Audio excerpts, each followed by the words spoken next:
Hello friends, welcome to Aile classes, the school of competitive exams. ಇವತ್ತಿನ ದಿನಾಂಕ 20 ಜನವರಿ 2022. ಈ ದಿನದ ಪ್ರಮುಖವಾದ ಕರೆಂಟ್ ಅಫೇರ್ಸ್ ಟಾಪಿಕ್ಗಳನ್ನು ಡಿಸ್ಕಸ್ ಮಾಡೋಣ. ನಮ್ಮ ಇವತ್ತಿನ ಫಸ್ಟ್ ಆರ್ಟಿಕಲ್ ಇಂಡೋನೇಷ್ಯಾದ ಹೊಸ ರಾಜಧಾನಿಯ ಬಗ್ಗೆ ಇದೆ. ಅದರ ಹೆಸರು ನುಸಂತಾರಾ ಅಂತ.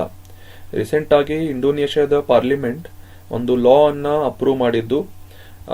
ಅದು ತನ್ನ ರಾಜಧಾನಿಯನ್ನ ಜಕಾರ್ತಾದಿಂದ ಒಂದು ಬೋರ್ನಿಯೋದ ಐಲ್ಯಾಂಡ್ ನಲ್ಲಿರುವ ನುಸಾಂತಾ ಅನ್ನುವ ಪ್ರದೇಶಕ್ಕೆ ಸ್ಥಳಾಂತರಿಸುವ ನಿರ್ಧಾರವನ್ನ ಮಾಡಿದೆ.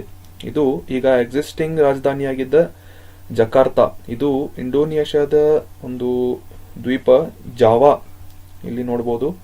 ಜಾವಾದಲ್ಲಿಯ ಜಕಾರ್ತಾದಿಂದ ಈಗ ಅಲ್ಲಿಂದ 2000 ಕಿಲೋಮೀಟರ್ ದೂರದಲ್ಲಿರುವ ಇಂಡೋನೇಷ್ಯಾದ ಮತ್ತೊಂದು ದ್ವೀಪ ಬೋರ್ನಿಯೋದಲ್ಲಿ ನುಸಂತಾರಾ ಅನ್ನುವ ಒಂದು ಪ್ರದೇಶವನ್ನ ರಾಜಧಾನಿಯನ್ನಾಗಿ ಶಿಫ್ಟ್ ಮಾಡಲಿದೆ. ಈ ಒಂದು ಕ್ಯಾಪಿಟಲ್ ಶಿಫ್ಟ್ ಮಾಡುವ ಒಂದು ಮುಖ್ಯ ಕಾರಣ ಏನು ಅಂತ ಈಗ ಡಿಸ್ಕಸ್ ಮಾಡೋಣ.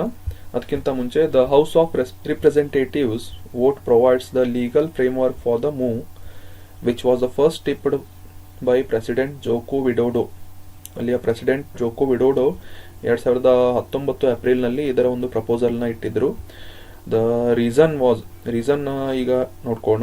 Rising sea levels and severe congestion on densely populated Java island. ಆಗಲೇ ಹೇಳಿದ ಹಾಗೆ ಈ ಜಕಾರ್ತಾ ಏನಿದೆ ಜಾವಾ ಐಲ್ಯಾಂಡ್ ನ ಅಥವಾ ದ್ವೀಪದ ಕರಾವಳಿ ಪ್ರದೇಶದಲ್ಲಿದೆ.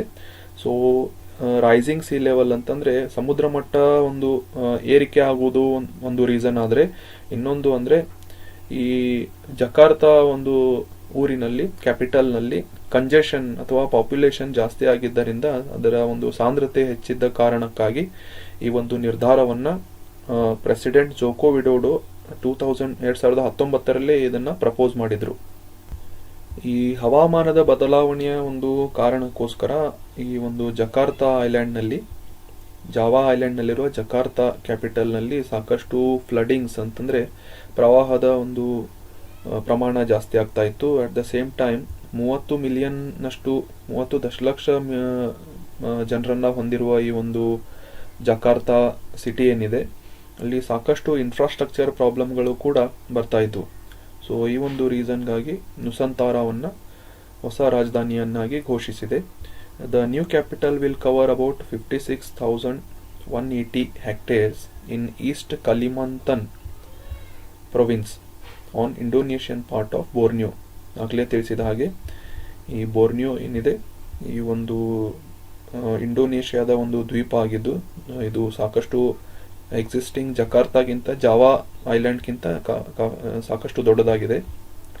ಸೊ ಇಲ್ಲಿ ಈ ಒಂದು ನುಸಂತಾರಾ ಅನ್ನುವ ಪ್ರದೇಶಕ್ಕೆ ಶಿಫ್ಟ್ ಮಾಡಲಾಗ್ತಾ ಇದೆ. ಇದರ ಏರಿಯಾ 56,180 ಹೆಕ್ಟೇರ್ಸ್ ಗಳಾಗಿದ್ದು, ಈ ಒಂದು ಈಸ್ಟ್ ಕಾಲಿಮಂತನ್ ಅನ್ನುವ ಒಂದು ಪ್ರೊವಿನ್ಸ್ ನಲ್ಲಿ ಈ ನುಸಂತಾರಾ ಬರುತ್ತದೆ.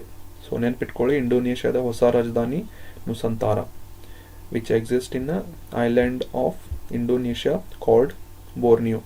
ಇಲ್ಲಿ ಬರುತ್ತೆ. ನಮ್ಮ next article global security outlook 2022 ಈ ಒಂದು ವರದಿಯ ಬಗ್ಗೆ ಇದೆ. ಇದನ್ನ ರಿಲೀಸ್ ಮಾಡಿದ್ದು ವರ್ಲ್ಡ್ ಎಕನಾಮಿಕ್ ಫೋರಂ. ನ್ಯೂಸ್ ಏನು ಅಂತಂದ್ರೆ, World Economic Forum Global Security Outlook 2022 has stated that cyber attacks have surged amid accelerating COVID-driven digitalization. ಈ COVID-19 ಒಂದು ಸಂದರ್ಭದಲ್ಲಿ ಆದಂತಹ ಡಿಜಿಟಲೈಸೇಷನ್, ಎಲ್ಲ ವ್ಯವಸ್ಥೆಗಳು ಕೂಡ ಡಿಜಿಟಲೈಸ್ ಆಗಿದ್ದು, ಇದರಿಂದ ಸಾಕಷ್ಟು ಸೈಬರ್ ಅಟ್ಯಾಕ್ ಆಗುವ ಒಂದು ಪರಿಸ್ಥಿತಿ ಉದ್ಭವವಾಗಿದೆ ಅಂತ ಈ ಗ್ಲೋಬಲ್ ಸೈಬರ್ ಸೆಕ್ಯೂರಿಟಿ ಔಟ್ಲುಕ್ 2022 ವರದಿ ಮಾಡಿದೆ. ಇದನ್ನ ರಿಲೀಸ್ ಮಾಡಿದ್ದು ವರ್ಲ್ಡ್ ಎಕನಾಮಿಕ್ ಫೋರಂ. ಇದು global cyber security outlook flagship ರಿಪೋರ್ಟ್ನ ಫಸ್ಟ್ ರಿಪೋರ್ಟ್ ಆಗಿದ್ದು, ಇದರಲ್ಲಿ ಮುಖ್ಯವಾಗಿ ಒಂದು ಈ ರಿಪೋರ್ಟ್ ಏನಿದೆ ಈ ಸೈಬರ್ ಸೆಕ್ಯೂರಿಟಿಯ ರಿಲೇಟೆಡ್ ಟ್ರೆಂಡ್ಗಳನ್ನು ಒಂದು ವಿಶ್ಲೇಷಣೆ ಮಾಡಿ ನಮ್ಮ ಭವಿಷ್ಯದ ಒಂದು ಸೈಬರ್ ಭದ್ರತೆಯ ಸವಾಲುಗಳನ್ನು ವಿಶ್ಲೇಷಣೆ ಮಾಡುವುದು ಈ ರಿಪೋರ್ಟ್ನ ಮುಖ್ಯ ಗುರಿಯಾಗಿದೆ. ನಮ್ಮ next article, need for green revolution 2.0 ಈ ಒಂದು ಸ್ಟೇಟ್ಮೆಂಟ್ ಅನ್ನು RBI ನೀಡಿದೆ. ನ್ಯೂಸ್ ಏನು ಅಂತಂದ್ರೆ, India needs a second green revolution, ಎರಡನೇ ಹಸಿರು ಕ್ರಾಂತಿ ಆಗಬೇಕು ಅಂತ RBI ಹೇಳ್ತಾ ಇದೆ. ಇದಕ್ಕೆ ಮುಖ್ಯ ಕಾರಣ ಎಂದರೆ The next generation of reforms with a view to make agriculture more climate resistant and environmentally sustainable, said an RBI.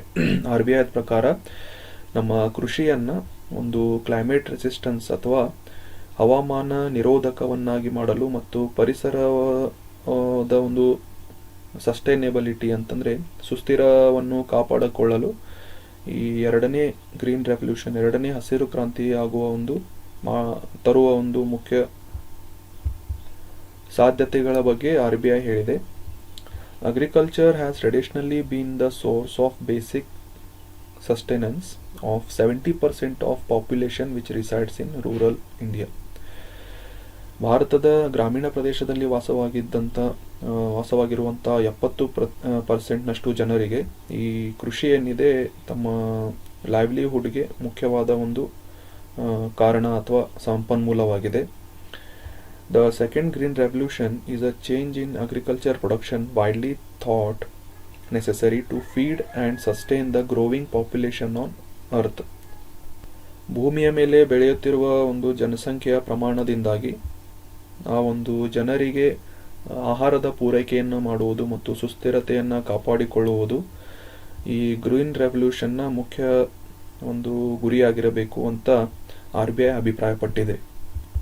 ಈ RBIನ ಈ ಒಂದು ನಿರ್ಧಾರ ಅಥವಾ ಅಭಿಪ್ರಾಯದ ಹಿನ್ನೆಲೆಯನ್ನು ನೋಡಬೇಕಾದ್ರೆ ನಮಗೆ ಗೊತ್ತಿರೋ ಹಾಗೆ ಈ ಫುಡ್ ಕಮೋಡಿಟೀಸ್ಗಳೇನಿದ್ದಾವೆ, ಆಹಾರ ಒಂದು ಪದಾರ್ಥಗಳೇನಿವೆ, ಅದರ ಒಂದು ಪ್ರೈಸಸ್ಗಳು ಸಾಕಷ್ಟು ಜಾಸ್ತಿ ಆಗ್ತಾ ಇದ್ದು, ಅಟ್ ದ ಸೇಮ್ ಟೈಮ್ ನಮ್ಮ ಆಹಾರಕ್ಕಾಗಿ ಉಪಯೋಗಿಸುವ ಒಂದು ಆಯಿಲ್ನ ಪ್ರಮಾಣ ಅಥವಾ ಪ್ರಮಾಣ ಪೂರೈಕೆಯಲ್ಲಿ ಸಾಕಷ್ಟು ಕಡಿಮೆ ಕಾಣ್ತಾ ಇರೋದ್ರಿಂದ ಅದರ ಪ್ರೈಸ್ ಕೂಡ ಜಾಸ್ತಿ ಆಗ್ತಾ ಇದೆ. ಈ ಒಂದು ಎರಡನೇ ಗ್ರೀನ್ ರೆವಲ್ಯೂಷನ್ನಲ್ಲಿ widespread adoption of genetic engineering, ಈ ಒಂದು ತಂತ್ರಜ್ಞಾನವನ್ನು ನಮ್ಮ ಆಹಾರವನ್ನು ಬೆಳೆಯುವುದರಲ್ಲಿ ಅಡಾಪ್ಟ್ ಮಾಡ್ಕೊಳ್ಬೇಕು. The new food crops for increased crop yield and nutrition. ಯಾವ ರೀತಿಯ ಬೆಳೆಗಳನ್ನು ಬೆಳೆಯಬೇಕು ಅಂತಂದರೆ ಅದು ಯೀಲ್ಡ್ಗಳನ್ನು ಜಾಸ್ತಿ ನೀಡಬೇಕು, ಅದರೊಂದಿಗೆ ಅದರ ಪೋಷಕಾಂಶಗಳು ಕೂಡ ಸಾಕಷ್ಟು ಜಾಸ್ತಿ ಆಗಿರಬೇಕು as compared to the existing system of croppings. ಇದರಲ್ಲಿ ಜೆನೆಟಿಕ್ ಇಂಜಿನಿಯರಿಂಗ್ ಅನ್ನುವ ಒಂದು ತಂತ್ರಜ್ಞಾನವನ್ನು ಕೂಡ ಅಡಾಪ್ಟ್ ಮಾಡ್ಕೊಳ್ಬೇಕು ಅಂತ ಅಭಿಪ್ರಾಯ ಪಡ್ತಾ ಇದೆ. Indian agriculture scaled new heights with the record production of various food grains, commercial and horticulture crops, exhibiting resilience and ensuring food security during COVID-19 period. ಈ ಕೋವಿಡ್-19 ಈ ಒಂದು ಸಂದರ್ಭದಲ್ಲಿ ನಮ್ಮ ಭಾರತದ ಕೃಷಿ ವಲಯ ಏನಿದೆ ಸಾಕಷ್ಟು ರೆಕಾರ್ಡ್ ಅಂದರೆ ದಾಖಲೆಯ ಪ್ರಮಾಣದ ಒಂದು ಪ್ರೊಡಕ್ಷನನ್ನು ಈಲ್ಡ್ ಮಾಡಿದ್ದು, ಫುಡ್ ಗ್ರೇನ್ಸ್ಗಳು ಮತ್ತು ಕಮರ್ಷಿಯಲ್ ಮತ್ತು ಹಾರ್ಟಿಕಲ್ಚರ್ ಅಂದರೆ ತೋಟಗಾರಿಕೆಯ ಒಂದು ಬೆಳೆಗಳನ್ನು ಸಾಕಷ್ಟು ಅಧಿಕ ಪ್ರಮಾಣದಲ್ಲಿ ಬೆಳೆದು ಒಂದು ಕೃಷಿ ಮತ್ತು ಆಹಾರ ಪೂರೈಕೆಯ ವಲಯದಲ್ಲಿ ಸಾಕಷ್ಟು ರೆಸಿಲಿಯನ್ಸ್ ಅನ್ನು ತೋರಿದೆ ಅಂತ RBI ಹೇಳಿದೆ. ಇನ್ನು ಈ ಗ್ರೀನ್ ರೆವಲ್ಯೂಷನ್ 2.0 ಇದಕ್ಕೆ ಪೂರಕವಾಗಿ ಗೌರ್ಮೆಂಟ್ ಕೂಡ ಸಾಕಷ್ಟು ಸ್ಕೀಮ್ಗಳನ್ನು ತಂದಿದೆ. ಆ ಒಂದು ಸ್ಕೀಮ್ಗಳನ್ನು ಒಮ್ಮೆ ರಿವೈಸ್ ಮಾಡಿಬಿಡೋಣ.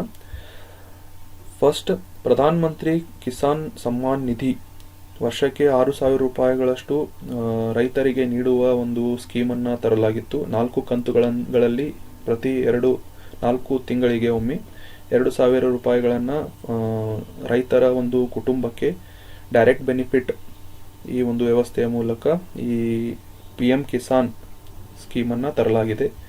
Next, Pradhan Mantri Kisan Maan Dhan Yojana. It aims to provide old age pension to farmers.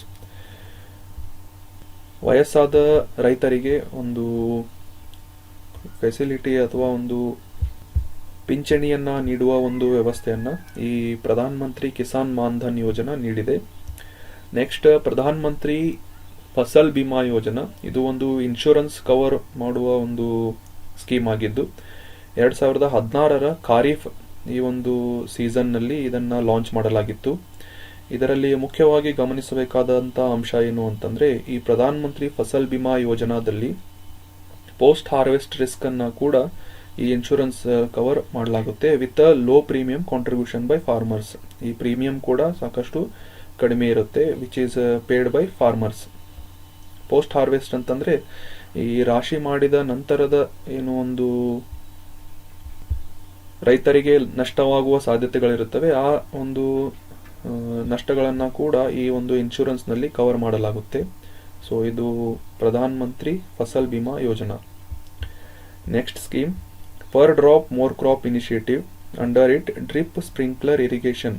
ಇದು ಒಂದು ನೀರಾವರಿಯ ಸೌಲಭ್ಯವನ್ನು ರೈತರಿಗೆ ನೀಡಿ ಆಪ್ಟಿಮಲ್ ಯುಟಿಲೈಸೇಷನ್ ಆಫ್ ವಾಟರ್, ನೀರನ್ನು ಸಾಕಷ್ಟು ಅತ್ಯುತ್ತಮ ರೀತಿಯ ಬಳಕೆಯನ್ನು ಮಾಡುವ ಒಂದು ಉದ್ದೇಶದಿಂದ, ಮತ್ತೆ reducing the cost of inputs and increasing ಪ್ರೊಡಕ್ಟಿವಿಟಿಯನ್ನು ಇನ್ಕ್ರೀಸ್ ಮಾಡುವುದರೊಂದಿಗೆ ಇರಿಗೇಷನ್ ಅಥವಾ ನೀರಾವರಿಯ ಒಂದು ಕಾಸ್ಟನ್ನು ಕಡಿಮೆ ಮಾಡುವುದು ಈ ಪರ್ ಡ್ರಾಪ್ ಮೋರ್ ಕ್ರಾಪ್ ಇನಿಷಿಯೇಟಿವ್ನ ಮುಖ್ಯ ಉದ್ದೇಶ ಆಗಿದೆ. Next Paramparagat Krishi Vikas Yojana. It aims to promote organic farming. ಈ ಸಾವಯವ ಒಂದು ಕೃಷಿಯನ್ನ ಪ್ರಮೋಟ್ ಮಾಡುವ ಒಂದು ಉದ್ದೇಶದಿಂದ ಪರಂಪರಾಗತ್ ಕೃಷಿ ವಿಕಾಸ್ ಯೋಜನೆಯನ್ನ ತರಲಾಗಿದೆ. Har Medh Par Ped. Under this initiative agro ಫಾರೆಸ್ಟ್ರಿಯನ್ನ ಪ್ರಮೋಟ್ ಮಾಡುವ ಉದ್ದೇಶದಿಂದ ಈ ಒಂದು ರೈತರಿಗೆ ಅಡಿಷನಲ್ ಇನ್ಕಮ್ ಅನ್ನ ಒದಗಿಸುವುದು ಈ ಹರ್ ಮೇಡ್ ಪರ್ ಪೇಡ್ ಈ ಒಂದು ಸ್ಕೀಮ್ನ ಉದ್ದೇಶ ಆಗಿದೆ. ಪ್ರಧಾನ್ ಮಂತ್ರಿ ಅನ್ನದಾತ ಆಯ್ ಸಂರಕ್ಷಣ್ ಅಭಿಯಾನ್ PM ಆಶಾ.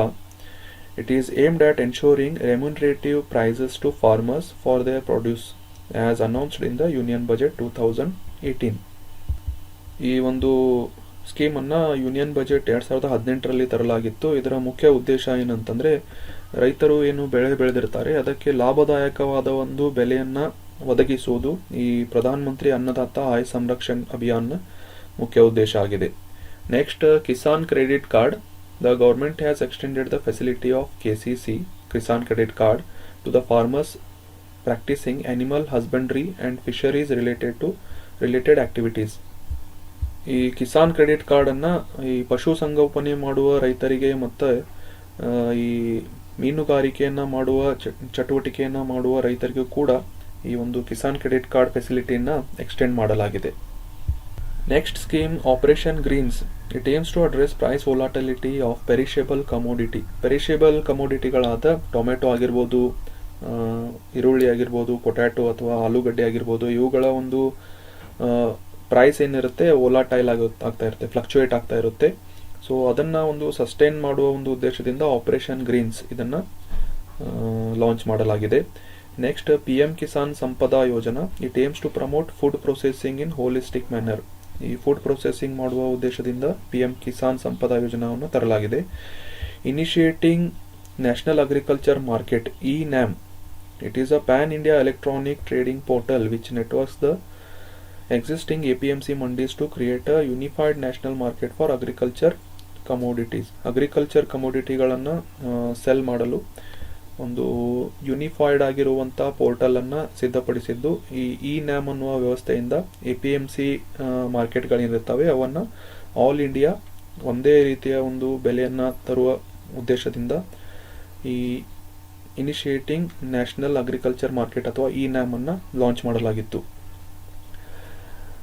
ನೆಕ್ಸ್ಟ್ ಸ್ಕೀಮ್ ಅಂತಂದರೆ national mission for sustainable agriculture NMSA. It has been formulated for enhancing agriculture productivity especially in rain fed areas, focusing on integrated farming, water use efficiency, soil health management and synergising resource conservation.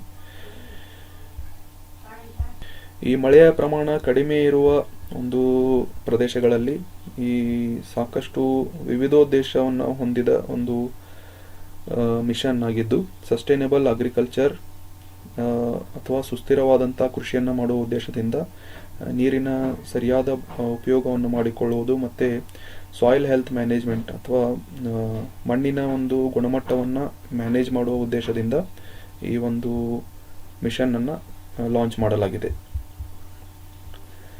Next Pradhan Mantri Krishi Sinchayee Yojana. It has been formulated with a vision to extended coverage of irrigation.